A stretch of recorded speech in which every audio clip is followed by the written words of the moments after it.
अस्सलामु अलैकुम वरहमतुल्लाहि वबरकातुहू।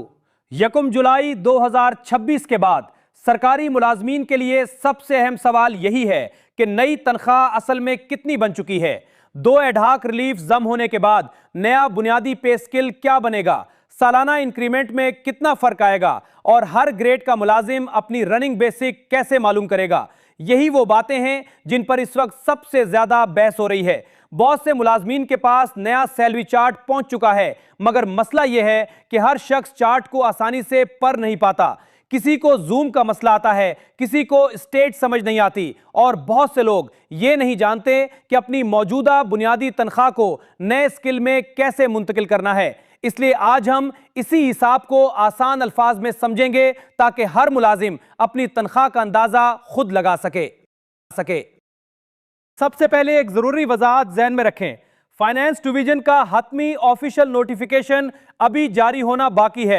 पीर के रोज इसके आने का इम्कान जाहिर किया जा रहा है। इस वक्त जो चार्ट मुख्तलिफ जगहों पर शेयर हो रहा है, इसे हतमी नोटिफिकेशन ना समझा जाए। ये गैर हतमी या टेंटेटिव चार्ट है। अगर बाद में फाइनेंस डिवीजन की तरफ से कोई तब्दीली आती है तो हिसाब में भी फर्क आ सकता है। तनख्वाह, पेंशन, अलाउंसेज और सरकारी नोटिफिकेशन की ऐसी अहम अपडेट्स बर वक्त समझने के लिए चैनल को सब्सक्राइब जरूर कर लें ताकि आपको हर नई मालूमात आसान जबान में मिलती रहे। अब असल बात की तरफ आते हैं। जब भी हुकूमत नया पे स्किल जारी करती है तो आमतौर पर पुराने स्किल और नए स्किल का तकाबली चार्ट दिया जाता है। इसमें हर ग्रेड की कम से कम बुनियादी तनख्वाह, ज्यादा से ज्यादा बुनियादी तनख्वाह, सालाना इंक्रीमेंट और मुख्तलिफ स्टेजेस दिखाई जाती हैं। इस बार भी इसी उसूल के तहत 2022 के पे स्किल को बुनियाद बनाया जा रहा है और 2026 के लिए नया पे स्किल मुतवक्के है, यानी पुराने चार्ट की जगह नया चार्ट आएगा, मगर स्टेजेस का तसव्वुर तकरीबन वही रहेगा।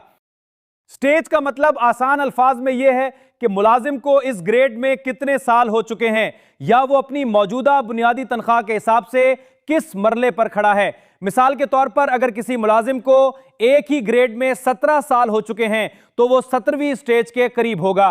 बाज मुलाजमीन की प्रमोशन, अपग्रेडेशन या दीगर सर्विस मामलात की वजह से स्टेज का हिसाब मुख्तलिफ भी हो सकता है। इसलिए सबसे बेहतर तरीका यह है कि आप अपनी मौजूदा पे स्लिप देखें और फिर मुतलका ग्रेड के चार्ट से अपनी स्टेज को मिलाएं।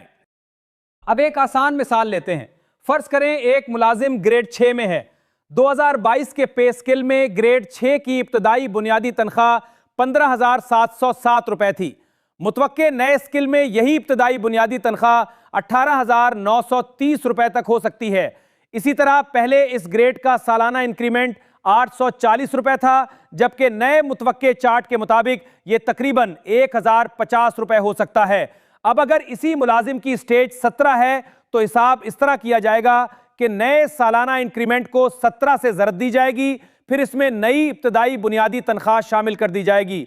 यानी ग्रेड 6 के मुलाजिम के लिए पहले नई इब्तदाई बुनियादी तनख्वाह देखी जाएगी, फिर उसकी स्टेज के मुताबिक सालाना इंक्रीमेंट का मजमुआ निकाला जाएगा। इसके बाद दोनों रकमें जमा होगी तो इसकी नई रनिंग बेसिक सामने आ जाएगी। इस मिसाल में हिसाब के मुताबिक नई बुनियादी तनख्वाह तकरीबन 36,780 रुपए के करीब बन सकती है।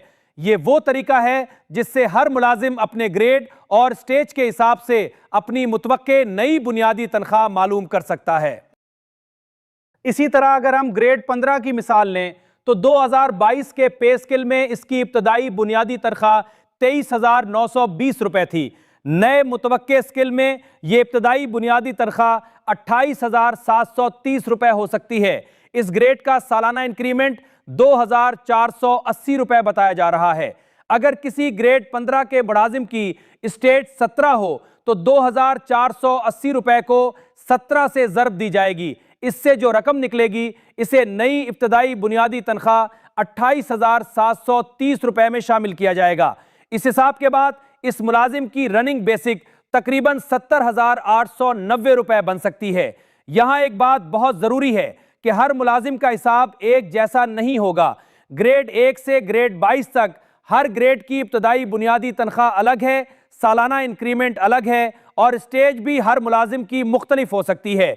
इसलिए किसी दूसरे मुलाजिम की तनख्वाह देखकर अपनी तनख्वाह का अंदाजा ना लगाएं। आपने अपने ग्रेड, अपनी मौजूदा बुनियादी तनख्वाह और अपनी स्टेज के मुताबिक हिसाब करना है। यही दुरुस्त और निस्बतन महफूज तरीका है। अब सवाल यह है कि 7% एडहॉक रिलीफ कैसे निकाला जाएगा। जब आप अपनी नई रनिंग बेसिक मालूम कर लें तो इसी पर 7% का हिसाब लगाया जाएगा, बशर्ती के हतमी नोटिफिकेशन में यही तरीका बरकरार रखा जाए। आसान तरीका यह है कि अपनी नई रनिंग बेसिक को 7 से ज़रब दें और फिर 100 पर तकसीम कर दें। इस तरह आपको अंदाजा हो जाएगा कि 7% एडहॉक रिलीफ की रकम कितनी बनेगी। लेकिन यहां भी यही बात याद रखें कि असल तरीकाकार फाइनेंस डिवीजन के हतमी नोटिफिकेशन से वाज़े होगा। 2024 के एडहॉक रिलीफ या दीगर अलाउंसेस के बारे में भी मुलाजमीन के जहन में सवालात हैं। कुछ लोग ये समझ रहे हैं कि हर चीज नए स्किल के साथ खुद ब खुद बढ़ जाएगी, जबकि ऐसा लाजमी नहीं।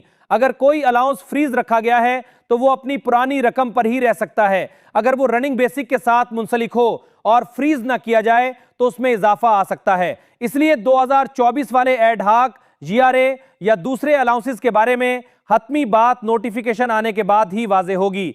अभी इसे हतमी खबर बनाकर बयान करना दुरुस्त नहीं। बाज़ मुलाजमीन खास तौर पर मिनिस्टेरियल स्टाफ, असातिज़ा, क्लेरिकल स्टाफ और दूसरे महकमों के लोग ये पूछ रहे हैं कि क्या उनकी तनख्वाह इसी महीने बढ़ी हुई मिलेगी या बाद में। इसका ताल्लुक इस बात से है कि आपको तनख्वाह मौजूदा महीने की मिलती है या एक महीना बाद। जिन मुलाजमीन को जुलाई की तनख्वाह इसी महीने के अख्ताम पर मिलती है उन्हें इजाफा इसी तनख्वाह में नजर आ सकता है अगर पेरोल बर वक्त अपडेट हो जाए। लेकिन जिन महकमों में तनख्वाह एक महीना लेट आती है वहां मुलाजमीन को पहले जून की तनख्वाह मिलेगी और जुलाई से नाफिज इजाफा अगली अदायगी में जाहिर हो सकता है। इसलिए अगर किसी को फौरी फर्क नजर ना आए तो परेशान होने की जरूरत नहीं, पहले अपनी पे स्लिप का महीना जरूर देखें। पेंशनर्स के लिए भी यही सवाल अहम है कि पेंशन में इजाफा कब और कितना मिलेगा।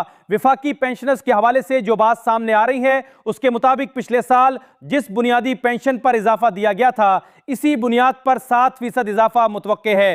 पंजाब के अलावा दीगर पेंशनर्स के लिए भी इसी उसूल पर बात हो रही है, मगर हतमी तफसील मुतल्लिका हुकूमत या फाइनेंस डिपार्टमेंट के नोटिफिकेशन से वाज़े होगी। पेंशन के मामले में भी बेहतर यही है कि हतमी नोटिफिकेशन आने तक किसी गैर मुसद्दका रकम को फाइनल ना समझा जाए। सरकारी मुलाजमीन और पेंशनर्स के लिए ऐसी वजाहतें बहुत ज़रूरी हैं, इसलिए अपडेट्स वक्त पर हासिल करने के लिए चैनल के साथ ज़रूर जुड़े रहें। अगर आप अपनी तनख्वाह का हिसाब खुद लगाना चाहते हैं तो पहले अपना ग्रेड देखें, फिर नए मुतवक्के चार्ट में इसी ग्रेड की इब्तदाई बुनियादी तनख्वाह देखें। इसके बाद सालाना इंक्रीमेंट मालूम करें, फिर अपनी स्टेज के मुताबिक इंक्रीमेंट को ज़रब दें और आखिर में इस रकम को नई इब्तदाई बुनियादी तनख्वाह में शामिल कर दें। यही आपकी मुतवक्के नई रनिंग बेसिक होगी। इसके बाद अगर 7% एडहॉक रिलीफ काबिल इतलाक हो तो इसी रनिंग बेसिक पर 7% निकाल कर अंदाजा लगाया जा सकता है। मुख्तसर बात यह है कि 2 एडहॉक जम होने के बाद नया पे स्केल मुतवक्के है। ग्रेड 1 से 22 तक बुनियादी तनख्वाहों और सालाना इंक्रीमेंट में फर्क आएगा। हर मुलाजिम की नई तनख्वाह इसके ग्रेड और स्टेज के हिसाब से बनेगी और 7% रिलीफ का असल इतलाक हतमी नोटिफिकेशन से वाजे होगा। अभी दस्तयाब चार्ट को रहनुमाई के तौर पर देखा जा सकता है, मगर इसे आखिरी फैसला ना समझा जाए। अगर आपको अपनी पे स्लिप, ग्रेड, स्टेज या पेंशन के हिसाब में मसला आ रहा है तो अपनी मालूमात एहतियात से देखें और हतमी नोटिफिकेशन का इंतजार करें। जैसे ही ऑफिशियल वजाहत सामने आएगी इसी के मुताबिक असल हिसाब ज्यादा वाज़े हो जाएगा। दुआ है कि यह अपडेट सरकारी मुलाजमीन, पेंशनर्स और उनके खानदानों के लिए आसानी और रिलीफ का सबब बने। वीडियो पसंद आए तो उसे लाइक करें, मुलाजमीन और पेंशनर्स तक शेयर करें और मजीद जिम्मेदाराना अपडेट्स के लिए चैनल को सब्सक्राइब कर लें। अल्लाह हाफिज।